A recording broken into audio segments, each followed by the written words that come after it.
Ini gambarku, Kek. 7 tahun. Cucu perempuannya menyodorkan selembar buku harian bergambar. Di mata sang anak, mungkin itu hanyalah hari biasa. Namun, begitu melihat gambar itu, sorot mata pensiunan detektif itu berubah. Mata yang selama 30 tahun lebih tajam dari siapapun. Kini, mata itu kembali hidup untuk melindungi keluarganya dari sebuah adegan biasa yang tak dicurigai siapapun. Hanya dia yang menemukan sebuah petunjuk. Dan sejak hari itu, sang kakek mulai mengawasi keseharian menantunya. Dan cerita yang berawal dari selembar gambar itu berlanjut pada sebuah kebenaran yang tak terbayangkan. Baskara duduk di sofa ruang tengah, membantu cucunya, Citra, mengerjakan pekerjaan rumah. Citra yang baru berusia 7 tahun memegang erat pensilnya, menulis kata-kata dengan tulisan yang masih belum rapi untuk latihan dikte. Baskara mengintip buku catatan dari balik bahu Citra dan menunjukkan huruf yang salah. Citra, kata laut ini pakai A, bukan O. Saat Citra sibuk menghapus tulisan dengan penghapus, mata Baskara tertuju pada sebuah buku harian bergambar yang tergeletak di atas meja. Sampulnya dihiasi gambar pelangi dan bunga karya Citra. Penasaran apakah kemampuan menggambar cucunya telah meningkat, Baskara membuka buku harian itu. Di halaman pertama, tergambar ibunya, ayah tirinya, dan Citra bersama-sama. Ketiganya tampak tersenyum bahagia. Namun, saat ia membalik ke halaman berikutnya, ekspresi Baskara menegang. Dalam gambar itu, sang ibu terbaring di tempat tidur, wajahnya diwarnai biru. Di sebelahnya, sang ayah tiri berdiri sambil memegang sebuah cangkir. Di bagian bawah, dengan tulisan Citra yang canggung, tertulis, "Ibu sakit lagi." Naluri Baskara, yang telah terasa selama lebih dari 30 tahun sebagai detektif, seketika muncul. Ia teringat bagaimana putrinya, Maya, dalam beberapa bulan terakhir sering mengeluh pusing, mual, dan sakit kepala. Awalnya, ia mengira itu hanya karena stres atau kelelahan, tetapi setelah melihat gambar ini, sesuatu terasa sangat aneh. Dengan hati-hati, Baskara bertanya pada Citra. "Citra, gambar ini kapan kamu buat?" Citra meletakkan pensilnya dan menatap buku hariannya.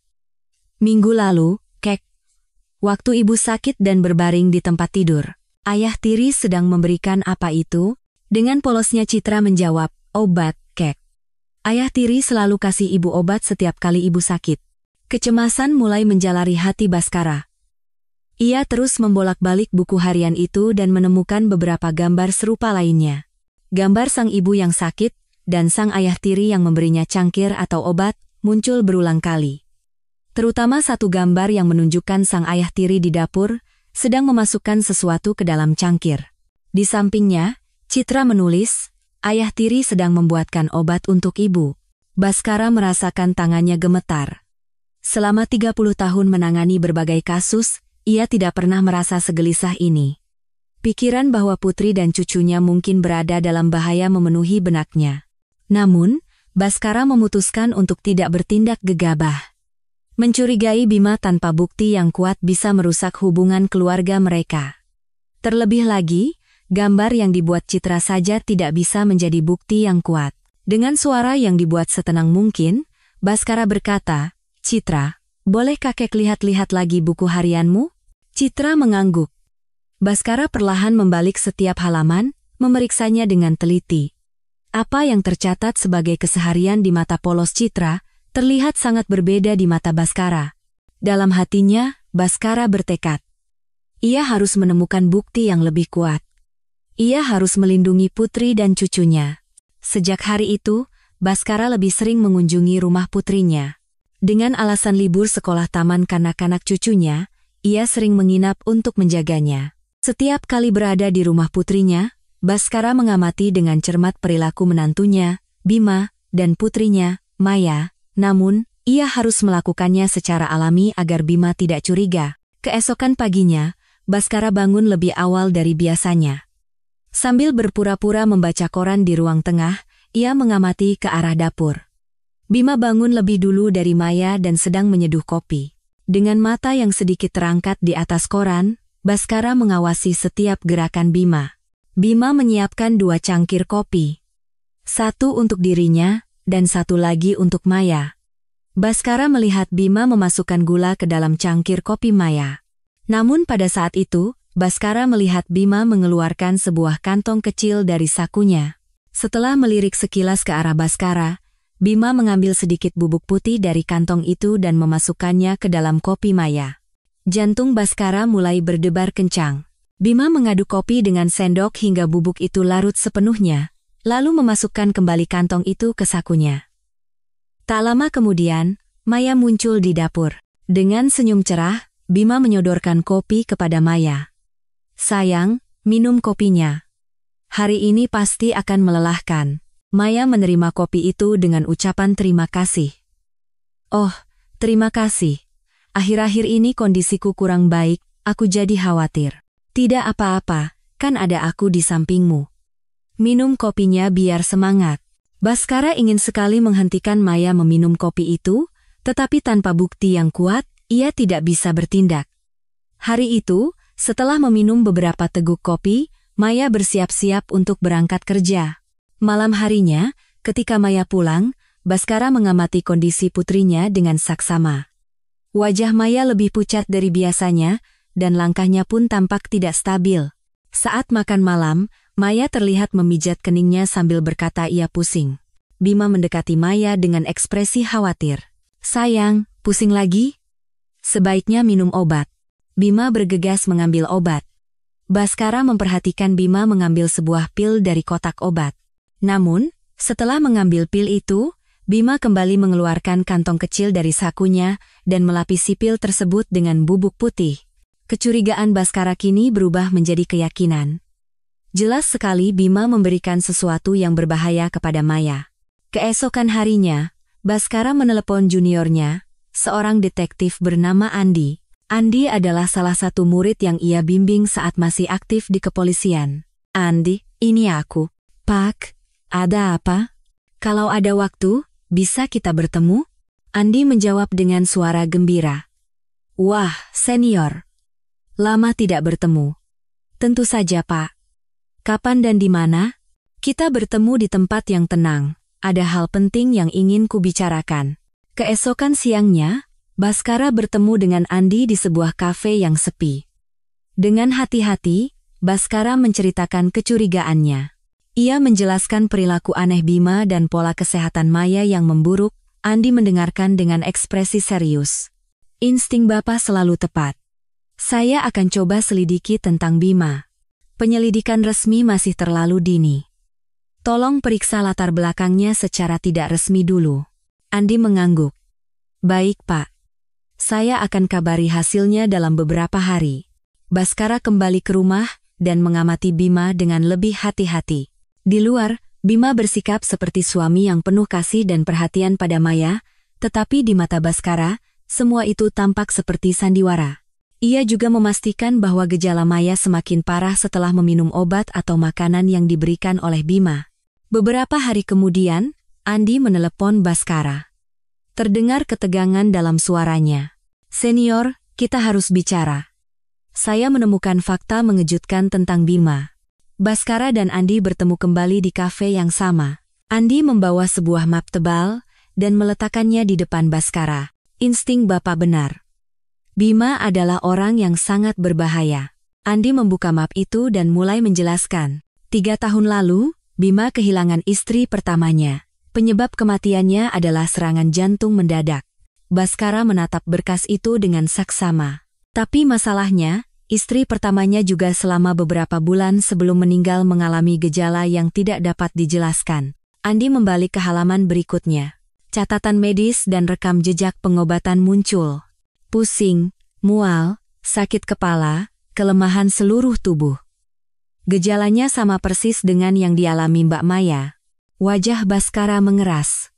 Selama 30 tahun menjadi detektif, ia telah melihat banyak kasus, tetapi ini adalah pertama kalinya keluarganya sendiri yang terancam. Berapa uang asuransi yang dia terima?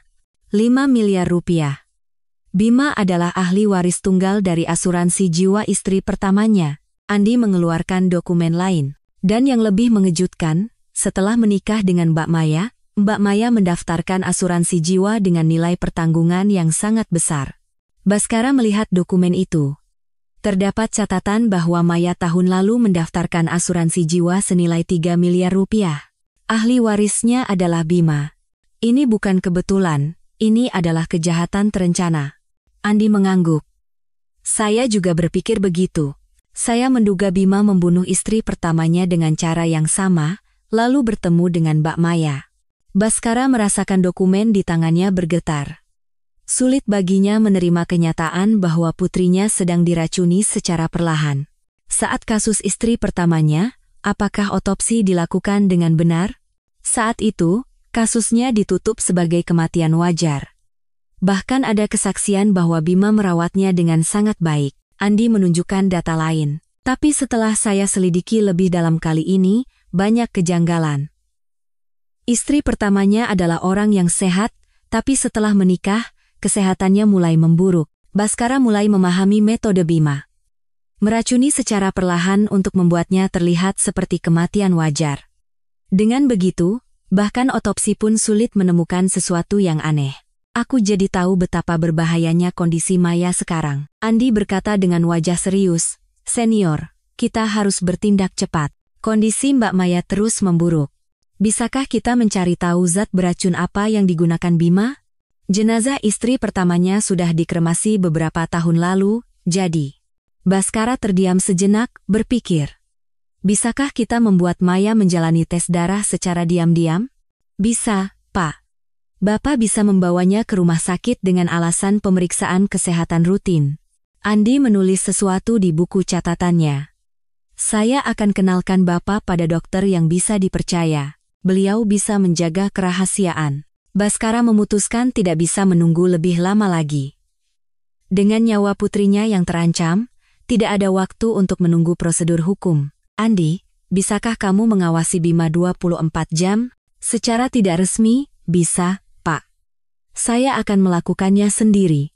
Baskara memegang tangan Andi. Terima kasih, selamatkan Maya. Keduanya mulai menyusun rencana konkret.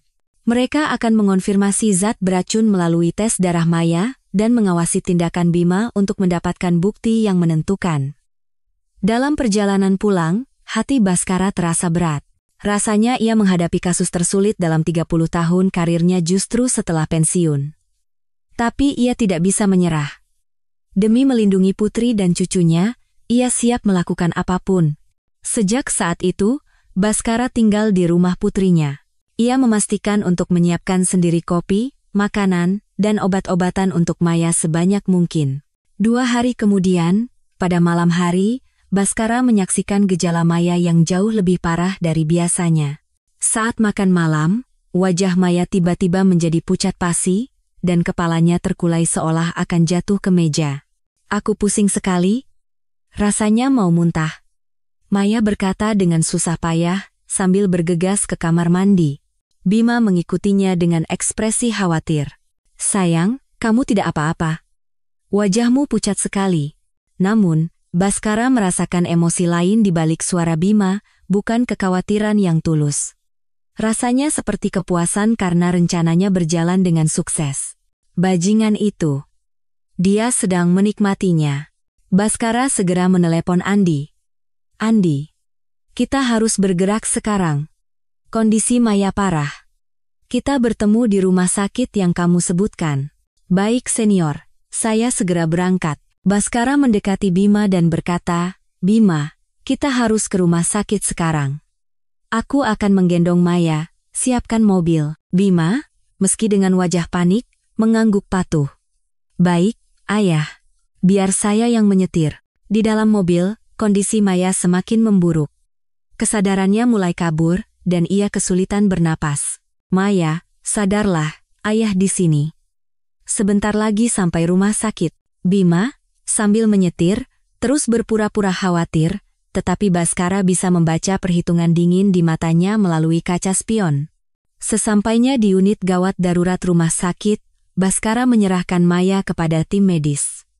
Saat Bima pergi untuk mendaftar, Baskara bertemu secara terpisah dengan dokter yang telah dihubunginya sebelumnya.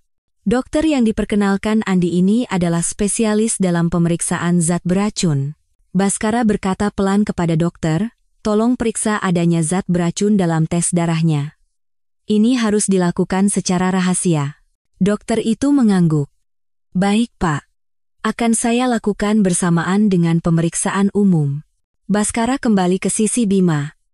Bima memegang tangan Maya sambil berkata cemas, sayang, kamu akan baik-baik saja. Dokter akan merawatmu. 1 jam kemudian, dokter memanggil Baskara secara terpisah. Bima sedang menunggu di lobi. Dengan ekspresi serius, dokter berkata, ditemukan kandungan arsenik dalam darahnya. Kadarnya cukup berbahaya. Sepertinya diberikan secara terus-menerus. Baskara menggertakkan giginya. Sudah kuduga, bajingan itu. Prediksi Baskara benar. Maya sedang diracuni secara perlahan. Kami akan segera memulai terapi detoksifikasi. Untungnya, nyawanya masih bisa diselamatkan. Baskara menghela napas lega. Tolong, selamatkan dia. Dan tolong jangan beritahu siapapun tentang ini dulu. Saat itu, Andi tiba di rumah sakit bersama beberapa detektif lainnya. Baskara memberitahukan hasil tes kepada Andi. Andi, bukti kuat sudah ada. Tangkap dia, sekarang.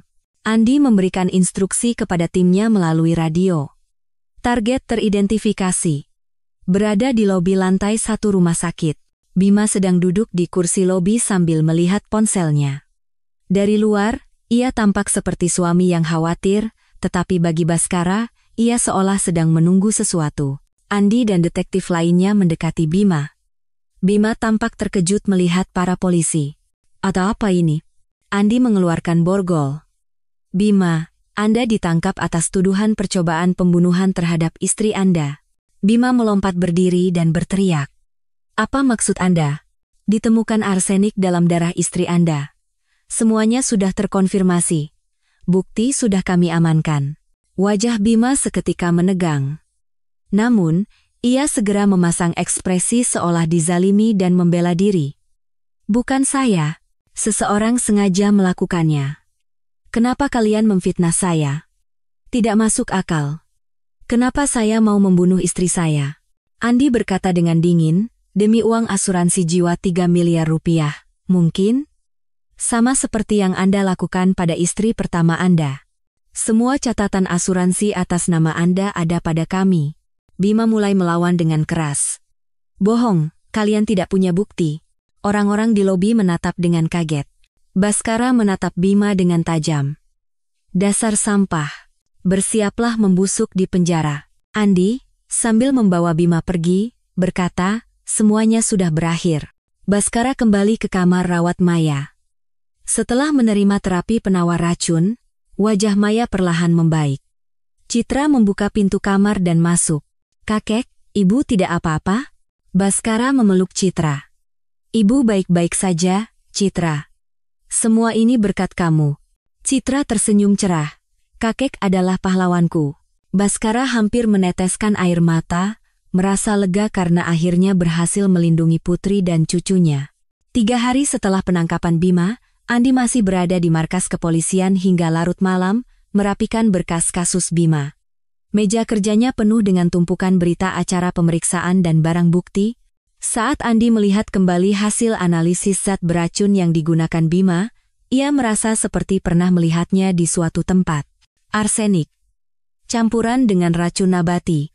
Sambil bergumam, Andi mulai mencari di basis data kasus-kasus lama di komputernya. Saat ia mengetik kata kunci zat beracun, arsenik, kejahatan berantai, sebuah kasus yang belum terpecahkan dari 10 tahun lalu muncul di layar. Ini. Jangan-jangan. Andi bergegas ke ruang arsip dan mencari berkas kasus pembunuhan berantai dengan racun 10 tahun lalu.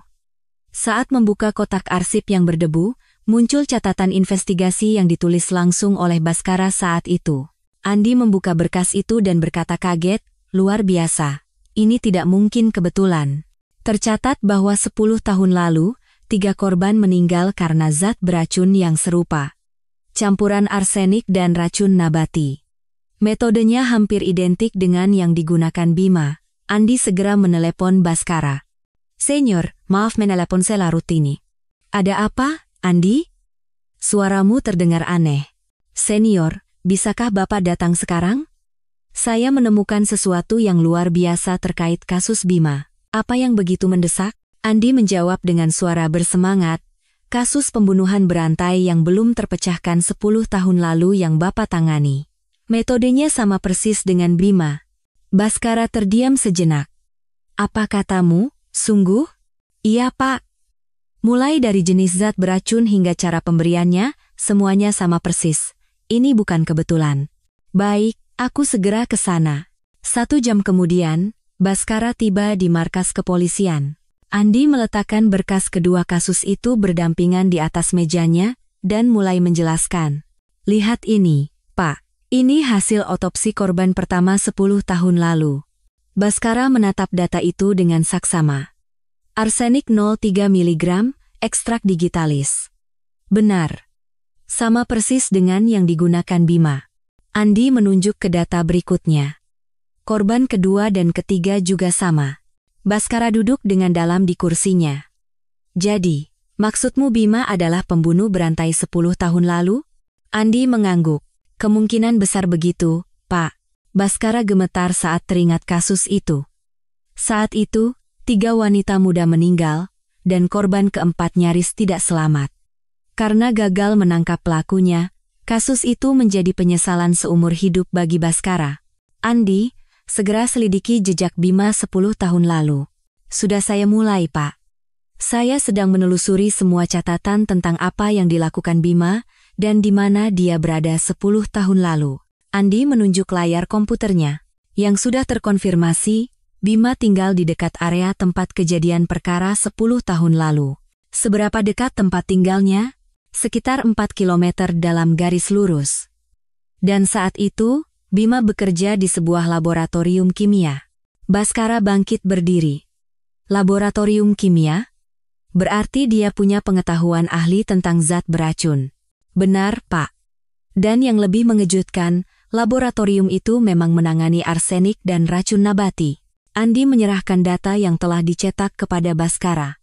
Ini daftar penyimpanan bahan kimia di laboratorium itu saat itu. Semua zat beracun yang digunakan dalam kasus 10 tahun lalu ada di sini. Baskara mengepalkan tangannya. Jadi bajingan ini sudah melakukan perbuatan ini sejak 10 tahun lalu? Setelah diselidiki lebih lanjut, ketiga korban 10 tahun lalu juga memiliki kesamaan. Mereka semua beraktivitas di sekitar laboratorium tempat Bima bekerja. Andi membuka peta dan menunjukkannya. Korban pertama bekerja di kafe 500 meter dari laboratorium, korban kedua adalah anggota klub kebugaran di dekatnya, dan korban ketiga bekerja sebagai perawat di rumah sakit seberang laboratorium. Baskara menghela napas panjang. Jadi, Bima sudah mengincar dan mendekati mereka sebelumnya. Sepertinya begitu. Tapi ada satu hal yang aneh. Andi berkata dengan ekspresi bingung. Setelah kasus korban keempat, Riana, pembunuhan berantai itu berhenti. Kenapa Bima baru memulainya lagi sekarang? Baskara berpikir. Mungkin 10 tahun lalu dia merasakan bahaya dan bersembunyi. Setelah waktu berlalu, dia memulainya lagi. Kalau begitu, kita harus bertemu Riana. Dia satu-satunya yang selamat 10 tahun lalu, dia mungkin bisa mengidentifikasi Bima. Baskara mengangguk. Benar. Besok kita temui Riana segera. Rasanya akhirnya kita bisa menyelesaikan kasus 10 tahun lalu ini. Saya sudah mencari tahu kontak Riana. Dia masih tinggal di Jakarta. Andi membalik buku catatannya. Tapi katanya dia masih menjalani terapi konseling karena trauma 10 tahun lalu. Kalau begitu, kita harus mendekatinya dengan hati-hati agar Riana tidak terkejut. Baskara berdiri. Andi, siapkan konfrontasi antara Bima dan Riana. Jika Riana bisa mengonfirmasi Bima, kasus 10 tahun lalu akan sepenuhnya terpecahkan. Keesokan harinya, Baskara dan Andi mengunjungi kantor akuntan kecil tempat Riana bekerja. Riana, satu-satunya yang selamat 10 tahun lalu, kini berusia 35 tahun dan bekerja di tempat yang tenang untuk pulih dari traumanya.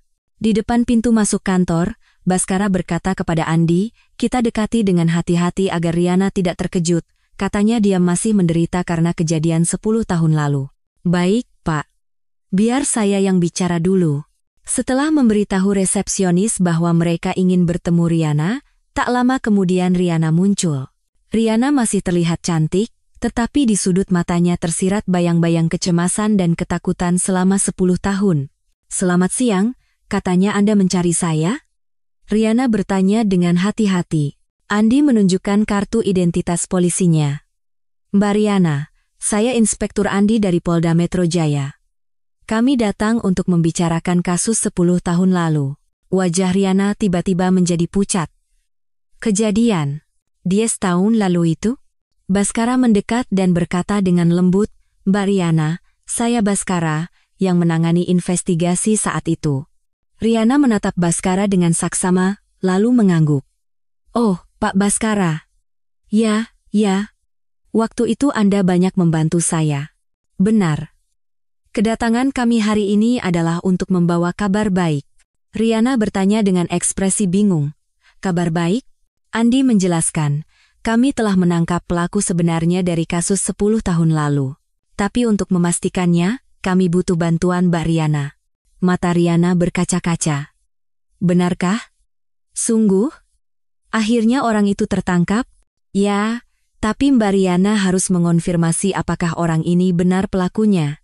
Riana berkata dengan tangan gemetar, Kalau saya memikirkan kejadian itu, saya masih merasa takut, malam hari pun saya tidak bisa tidur nyenyak." Baskara meletakkan tangannya di bahu Riana. "Mbak Riana, sekarang kita benar-benar bisa mengakhirinya. Kita bisa memastikan orang itu tidak akan menyakiti siapapun lagi." Riana menyeka air matanya dan mengumpulkan keberanian. "Baiklah. Jika itu yang harus saya lakukan, demi para korban yang meninggal, saya akan melakukannya." Andi mengeluarkan ponselnya dan menunjukkan foto Bima. "Apakah Anda pernah melihat orang ini?" Begitu melihat foto itu, Riana mulai gemetar. Orang ini mirip. "Apakah Anda yakin?"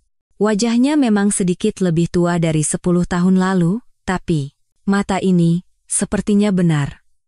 "Aku tidak bisa melupakan tatapan dingin itu." Riana menatap foto itu sambil mengingat masa lalu. Andi bertanya, "Apakah Anda berani berhadapan langsung dengannya? Bisakah Anda memberikan kesaksian di pengadilan?" Riana ragu sejenak, lalu menjawab dengan ekspresi tegas. "Ya, saya bisa. Demi para korban yang meninggal karena orang itu, saya harus melakukannya. Dan saya ingin mengakhiri ketakutan yang saya rasakan selama 10 tahun ini." Baskara berkata dengan ekspresi berterima kasih, "Mbak Riana, terima kasih banyak. Berkat Mbak Riana, akhirnya keadilan bisa ditegakkan. Tapi, apakah ini sudah pasti? Apakah dia benar-benar pelakunya?" Andi menjawab dengan suara penuh keyakinan, "Ya. Bukti fisik sudah cukup, dan kami juga sudah mendapatkan pengakuan. Kesaksian Mbak Riana akan membuatnya sempurna." Riana menghela napas lega. 10 tahun. Waktu yang sangat panjang. Akhirnya saya bisa tidur nyenyak. Baskara memberikan kartu namanya kepada Riana. "Mbak Riana, jika butuh sesuatu, kapanpun, hubungi saya. Nanti jadwal konfrontasi akan kami beritahukan sebelumnya." "Baik, Pak. Sampai saat itu, saya akan mempersiapkan diri." Dalam perjalanan meninggalkan kantor, Andi berkata kepada Baskara, "Pak, sekarang sudah benar-benar pasti. Bima adalah pembunuh berantai 10 tahun lalu." "Ya. Akhirnya kita bisa menyelesaikan tugas yang sudah lama tertunda." Seminggu kemudian, di ruang interogasi Polda Metro Jaya, konfrontasi antara Bima dan Riana diadakan. Baskara dan Andi mengamati dari balik kaca satu arah. Riana duduk di satu sisi ruang interogasi, sementara Bima yang diborgol duduk di seberangnya. Begitu melihat Bima, Riana mulai gemetar. Ingatan 10 tahun lalu kembali dengan jelas. Jaksa penuntut memulai konfrontasi. "Mbak Riana, apakah Anda pernah melihat pria ini?" Riana menjawab dengan suara bergetar, "Ya, pernah. Saya pernah bertemu dengannya 10 tahun lalu." Saat Bima melihat Riana, ia berkedip sedikit. Namun, ia segera mempertahankan ekspresi datarnya. Jaksa melanjutkan, "Dalam situasi apa Anda bertemu?" "Kami bertemu melalui aplikasi kencan. Dia memperkenalkan dirinya sebagai Budi." Bima tiba-tiba menyela, "Saya tidak kenal. Saya bukan Budi, saya Bima." Jaksa menghentikan Bima. Terdakwa harap menjawab hanya jika ditanya. Riana menatap lurus ke arah Bima. Suaranya sama seperti waktu itu. Bima berkata dengan nada mengejek, "Di dunia ini banyak orang dengan suara mirip." Jaksa mengajukan pertanyaan lebih detail kepada Riana. "Apakah Anda ingat ciri-ciri orang itu?" Dia kidal. Tanpa sadar, Bima menggerakkan tangan kirinya.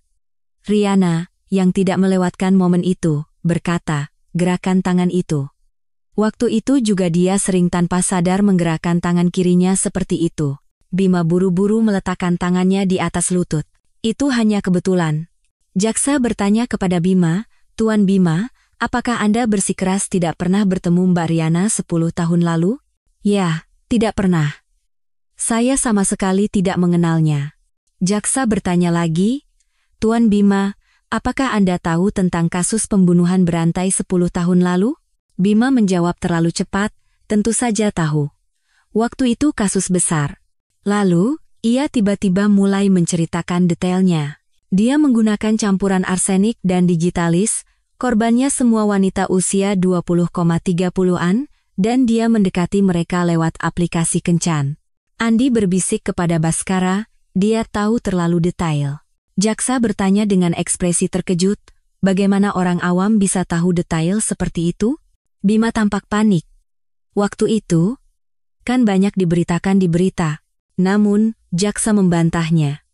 Saat itu, jenis zat beracun yang tepat dirahasiakan sebagai informasi penyelidikan. Wajah Bima menegang. "Oh, begitu ya? Saya tidak begitu ingat." Di balik kaca satu arah, Baskara mengepalkan tangannya. Riana berkata untuk terakhir kalinya, "Saya tidak yakin 100%, tapi sekitar 70,80% sepertinya dia orangnya. Tapi ada sesuatu yang terasa berbeda." Jaksa mengakhiri konfrontasi.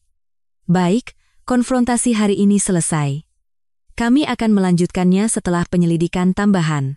Saat keluar, Bima menatap Riana sekali lagi dengan tajam. Tatapan itu membuat Riana merasakan sesuatu yang aneh. Setelah konfrontasi selesai, Baskara dan Andi menemui Riana. Riana berkata dengan bingung, "Maaf, saya tidak bisa memberikan jawaban yang pasti." Baskara menghiburnya, "Tidak apa-apa, Mbak Riana. Anda sudah berkata jujur, itu yang benar." Andi berkata dengan cemas, "Berarti ada kemungkinan Bima bukan pelakunya?"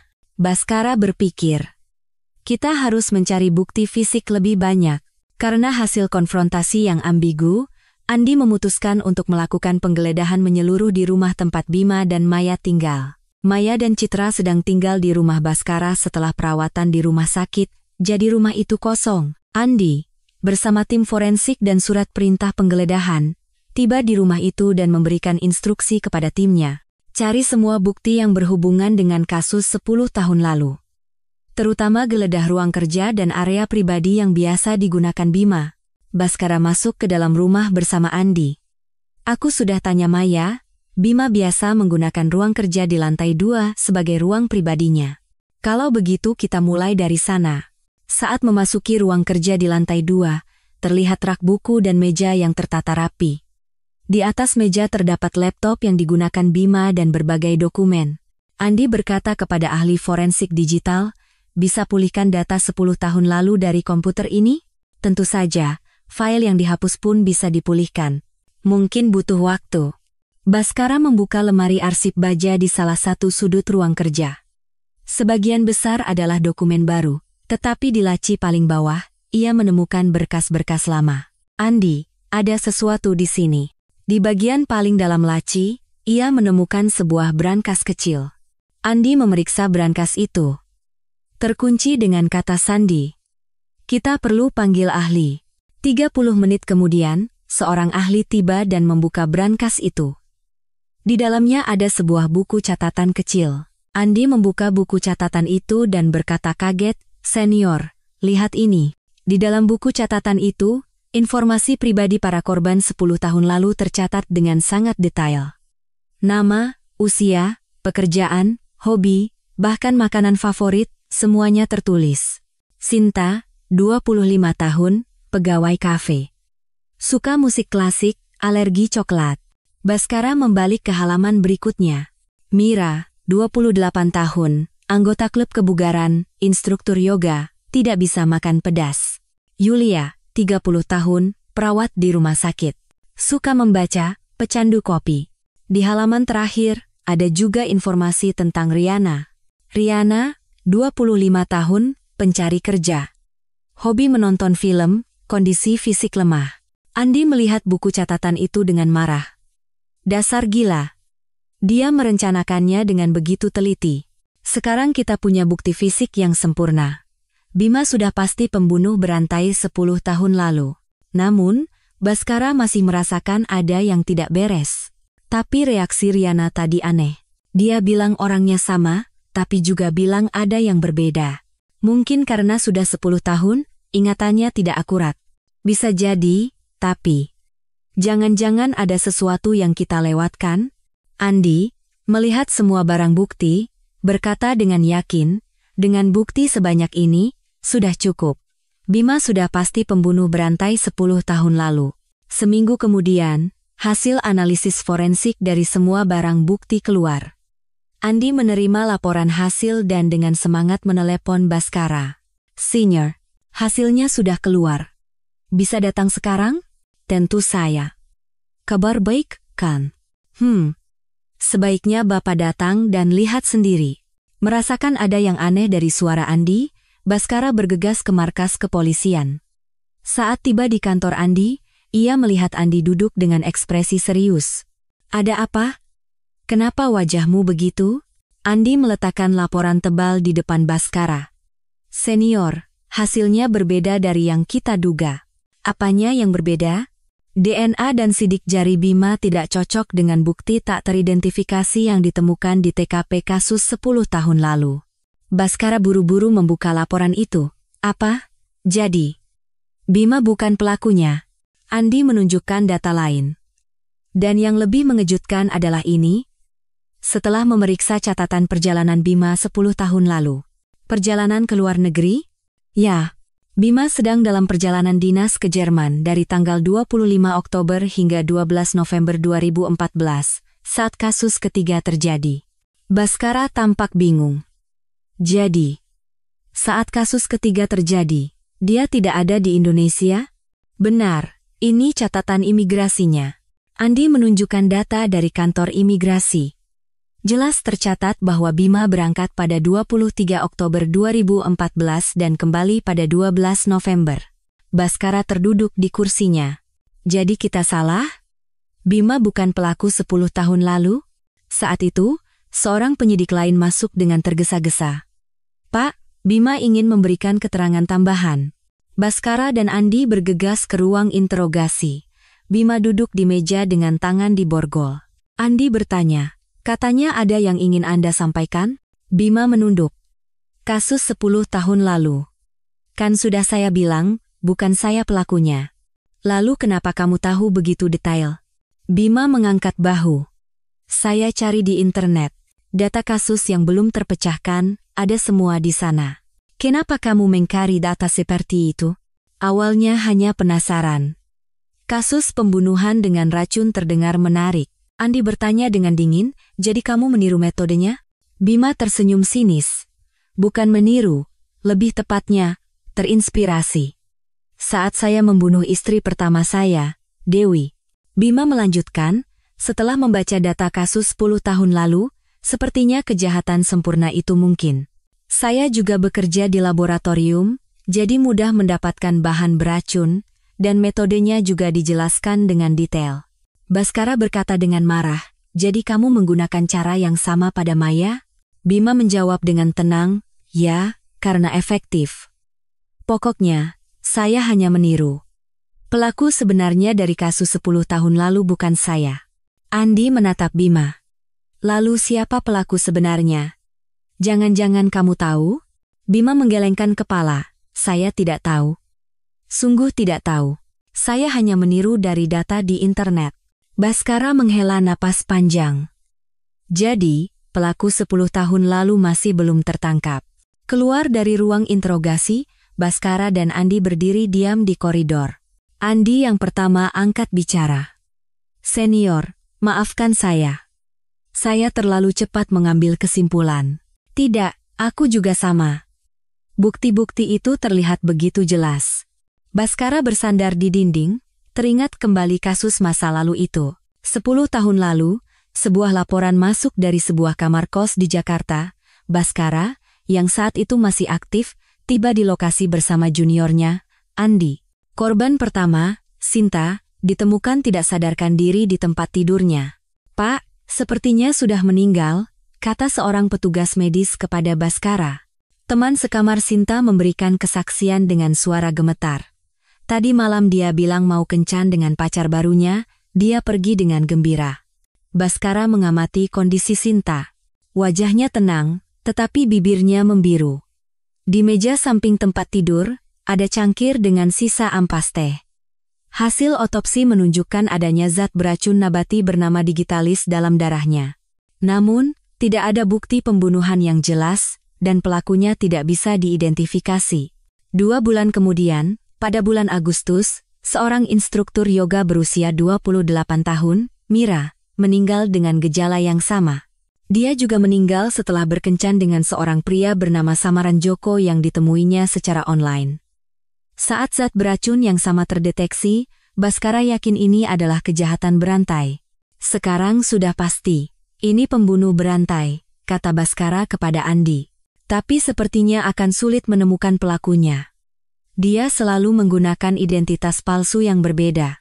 Pelaku menggunakan nama Budi pada kasus pertama dan Joko pada kasus kedua. Dia hanya menggunakan ponsel sekali pakai, sehingga sulit dilacak." Pada bulan Oktober, korban ketiga, Yulia, ditemukan. Perawat berusia 30 tahun itu dibunuh dengan cara yang sama setelah berkencan dengan Agus. Pelaku semakin berani. Metodenya juga semakin licik, kata Baskara dalam rapat investigasi. Andi, sambil merapikan data, menjawab, "Kami sudah bekerja sama dengan perusahaan aplikasi kencan untuk melacak akun-akun mencurigakan, tapi pelaku selalu menghapus total akunnya setiap kali. Pelaku membangun hubungan secara online dengan setiap korban selama 2 hingga 3 minggu. Setelah membangun kepercayaan dengan hati-hati, ia bertemu langsung dan menawarkan teh atau minuman khusus. Ia merencanakannya agar racun bekerja dalam beberapa jam setelah korban pulang ke rumah dan meninggal. Yang lebih licik, ia hanya menggunakan titik buta CCTV dan selalu membayar dengan uang tunai, sehingga tidak meninggalkan jejak. Pada awal Desember, rencana pelaku terganggu saat bertemu dengan target keempat, Riana. Riana, yang merasa tidak enak badan, hampir tidak meminum teh yang diberikan pelaku.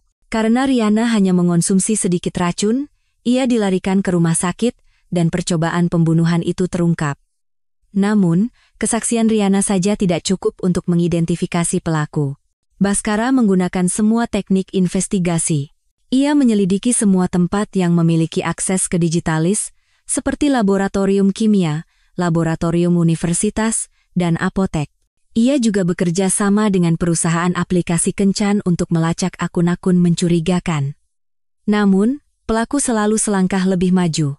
Setelah kasus Riana, pembunuhan berantai itu tiba-tiba berhenti.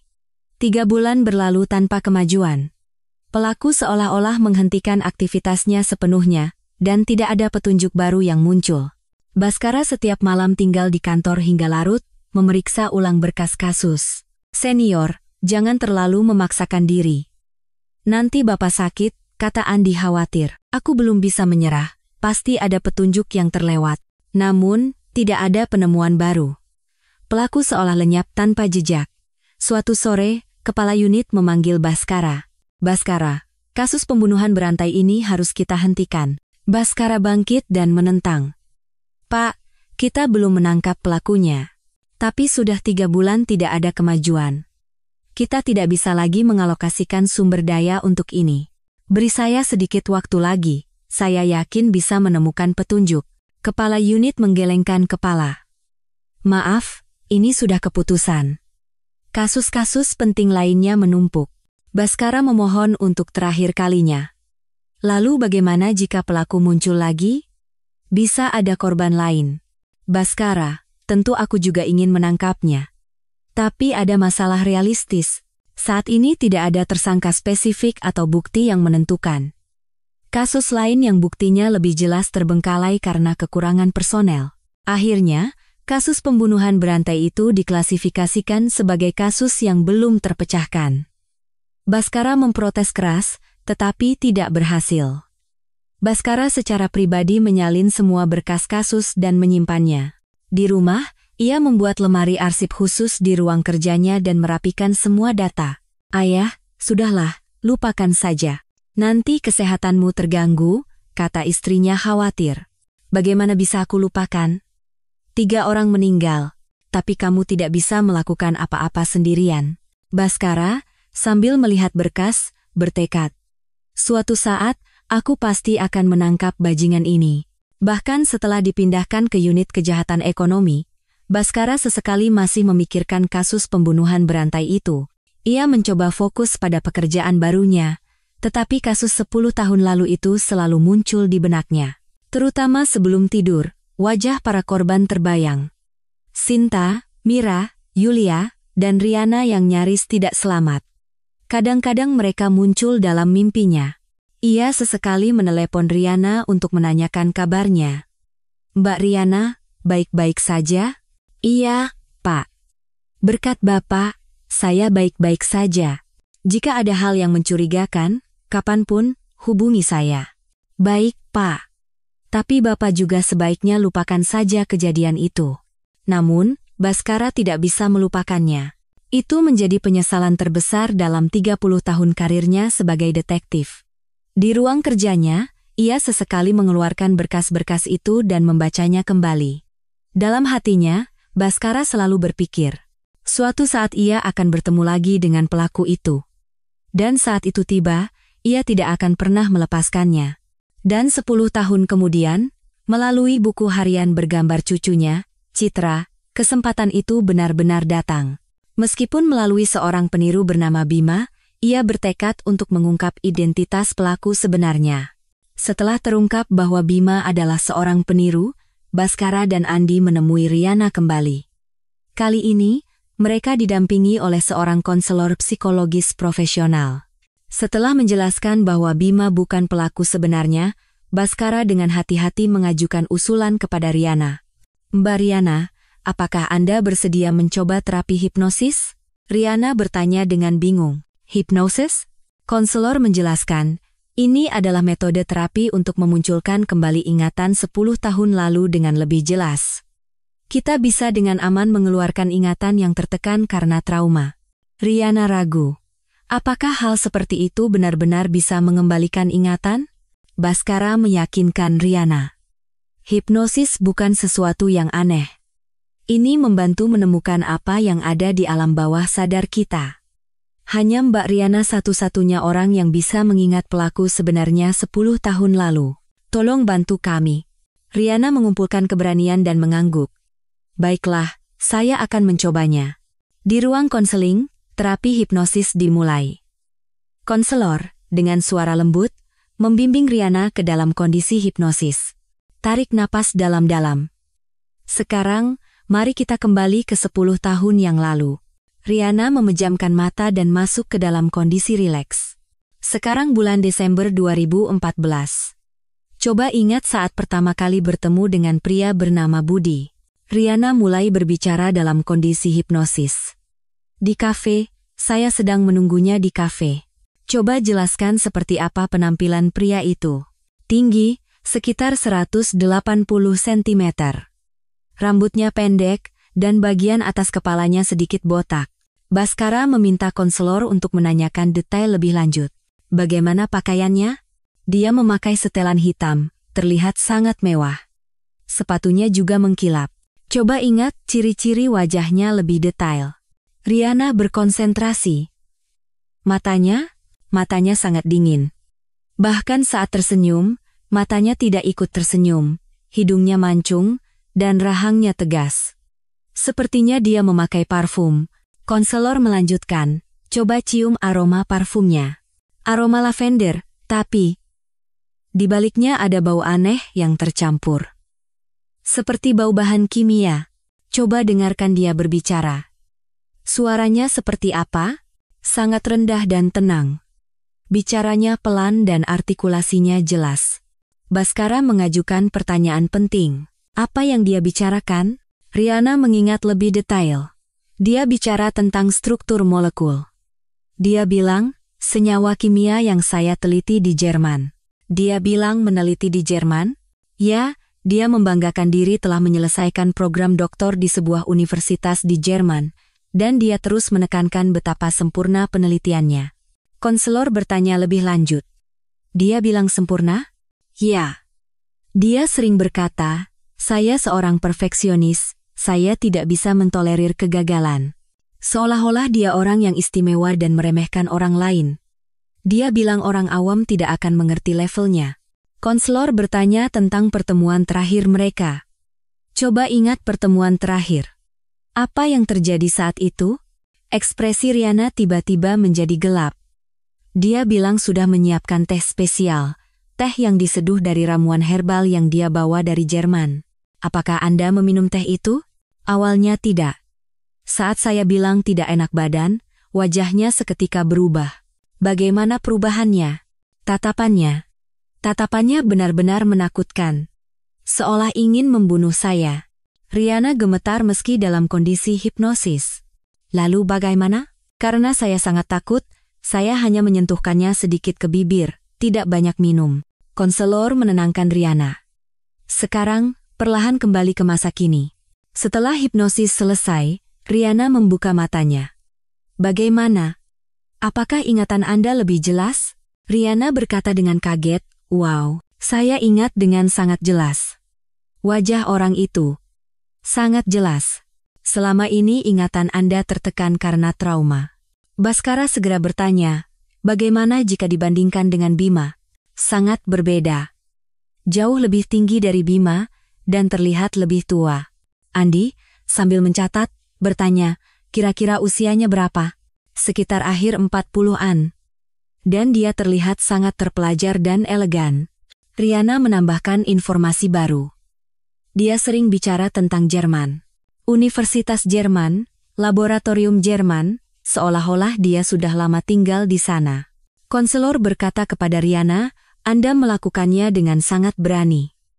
Informasi ini akan sangat membantu penyelidikan. Riana bertanya dengan cemas. Jadi orang itu masih ada di suatu tempat? Baskara menenangkannya. Jangan khawatir. Kali ini kami pasti akan menangkapnya. Dengan informasi yang Anda berikan, kami pasti bisa menemukannya. Andi menghubungi markas melalui radio, lapor ke markas. Profil baru pelaku 10 tahun lalu telah terkonfirmasi. Setelah wawancara dengan Riana, Andi memulai penyelidikan ulang yang mendalam berdasarkan petunjuk baru. Ia fokus pada doktor kimia, parfum khusus buatan Jerman, dan ciri-ciri fisik yang spesifik. Andi memberikan instruksi kepada timnya. Selidiki semua orang dengan gelar doktor di bidang kimia yang tinggal di area itu 10 tahun lalu. Prioritaskan mereka yang punya pengalaman penelitian zat beracun. Seorang ahli forensik digital melapor. Pak, setelah menganalisis kembali akun online yang dihapus saat itu, kami menemukan hasil pelacakan IP baru. Ada penemuan? Semua akun palsu itu melewati IP Laboratorium Kimia Universitas Indonesia. Andi bereaksi dengan antusias. Ui, berarti pelaku berhubungan dengan tempat itu. Benar, Pak. Dan yang lebih mengejutkan adalah ini. Ahli itu menampilkan data di layar. Pada tahun 2014, ada satu orang di Departemen Kimiawi yang melakukan penelitian tentang digitalis. Nama yang muncul di layar adalah Adrian. Usia 48 tahun, doktor kimia, ahli penelitian zat beracun. Baskara tiba di markas dan melihat data itu. Adrian. Sepertinya kemungkinan besar dia pelaku 10 tahun lalu. Andi melaporkan hasil penyelidikan tambahan. Senior, ada penemuan yang lebih penting. Adrian tiba-tiba berangkat ke Jerman pada Januari 2015. Tepat setelah kasus Riana. Ke Jerman? Ya, dan dia tinggal di sana terus-menerus, baru kembali ke Indonesia 3 bulan lalu. Baskara bertanya, tiba-tiba kembali? Andi menunjuk layar komputernya. Ada catatan kedatangannya 3 bulan lalu. Pulang setelah 10 tahun. Di layar, muncul rekaman CCTV saat kedatangannya. Baskara, sambil melihat video itu, berkata, saat itu Adrian belum diidentifikasi sebagai tersangka, jadi dia bisa pulang dengan biasa saja. Benar. Dan lihat ini. Ini perkiraan lokasi tempat tinggalnya saat ini. Andi menunjukkan peta. Sebuah alamat apartemen di Jakarta Utara ditandai. Dia menyewa unit di sini. Sepertinya sudah tinggal di sana sejak 3 bulan lalu. Baskara bertanya dengan tegang, apakah dia masih di sana? Sampai kemarin masih terkonfirmasi. Tapi bisa jadi dia sudah sadar kita sedang menyelidikinya. Saat itu, seorang penyidik lain masuk dengan tergesa-gesa. Pak, kami menyelidiki lebih lanjut jejak Adrian di masa lalu dan menemukan fakta serius. Apa itu? Di Jerman, di daerah tempat Adrian tinggal, juga terjadi kasus serupa. Selama 3 tahun, 4 wanita meninggal dengan cara yang sama. Baskara terperangah. Maksudmu dia juga melakukan pembunuhan berantai di Jerman? Ya, tapi polisi Jerman juga tidak berhasil menangkapnya. Diduga dia kembali ke Indonesia karena jaringan penyelidikan di sana mulai menyempit. Andi mengonfirmasi informasi tambahan.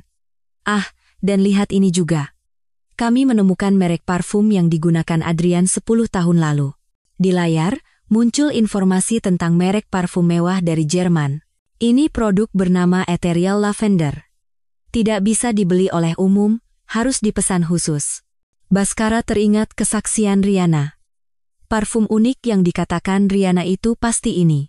Benar. Dan di dekat tempat tinggal Adrian di Jerman, ada toko parfum ini.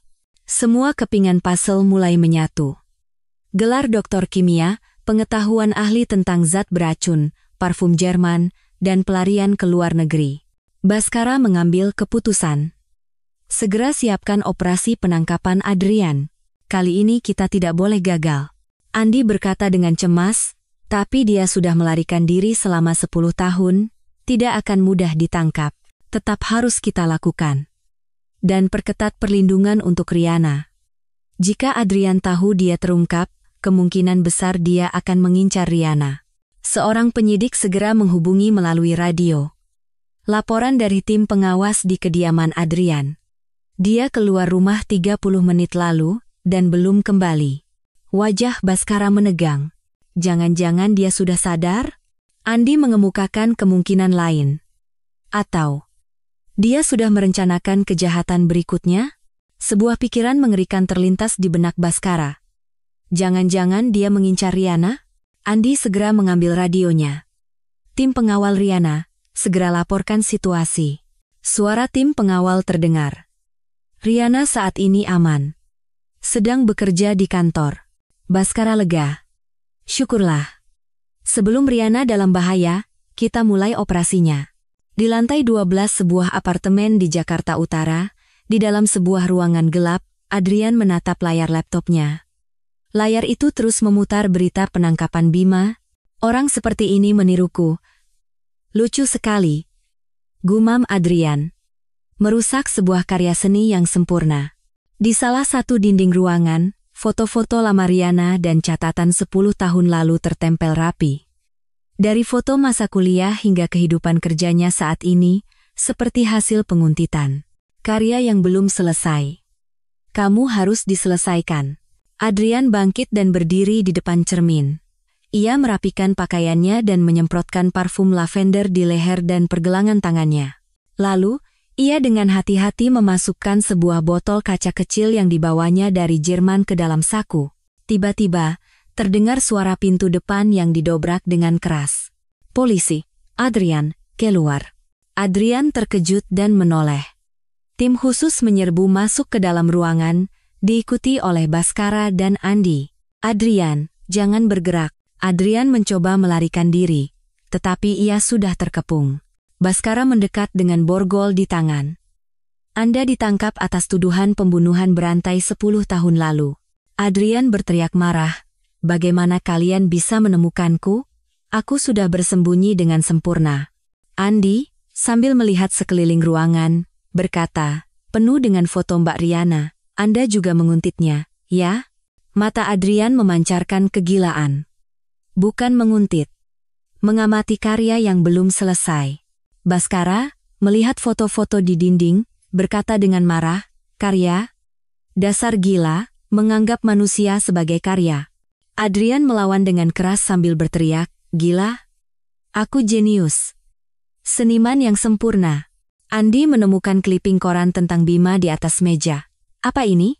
Anda mengumpulkan berita kasus Bima?" Wajah Adrian menegang.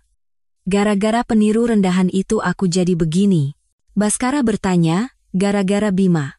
"Selama 10 tahun, karya seni sempurna yang kubuat ditiru oleh orang tak becus itu, dia menodai reputasiku." Adrian terus berteriak dalam kemarahan. "Selama 10 tahun di Jerman, aku menyempurnakan teknikku, tapi saat kembali, yang kulihat adalah karya tiruan kelas 3 yang menjiplak karyaku dengan buruk." Andi, sambil mencari barang bukti lain, berkata, "Ada zat beracun dan peralatan laboratorium juga. Anda sedang mempersiapkan kejahatan lain, ya?" Mata Adrian memancarkan kegilaan. "Bukan kejahatan, tapi penyelesaian.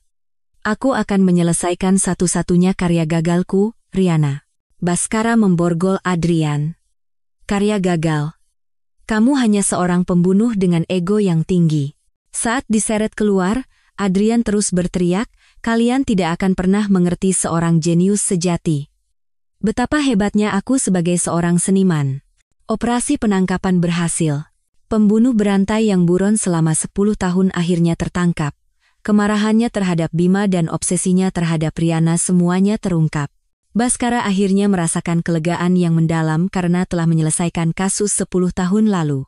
Persidangan Adrian dimulai.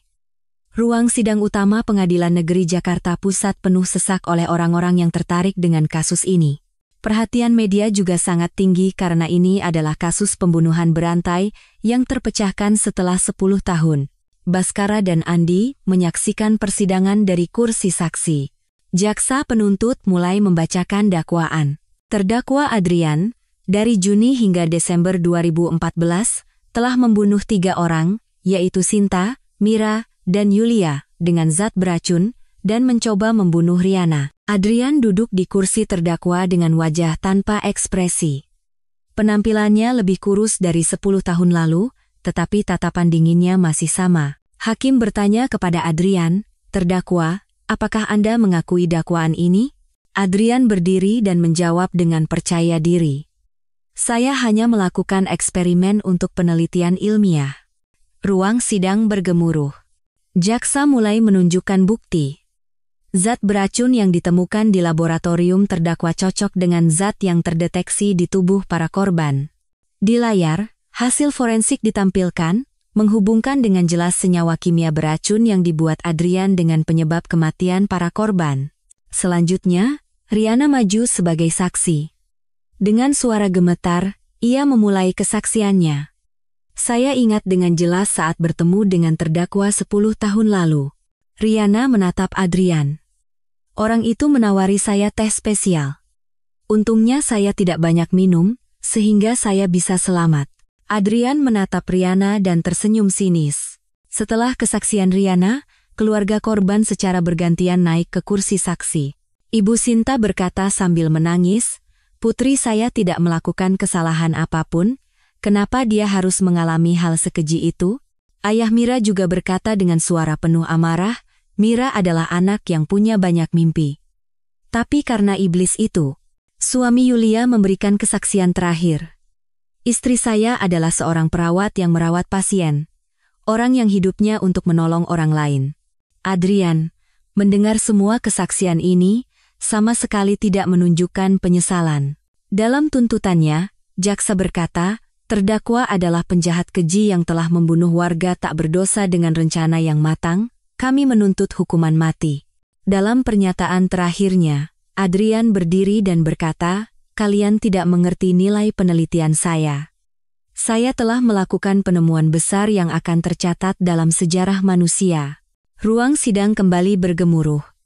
"Senyawa beracun yang saya kembangkan hampir sempurna.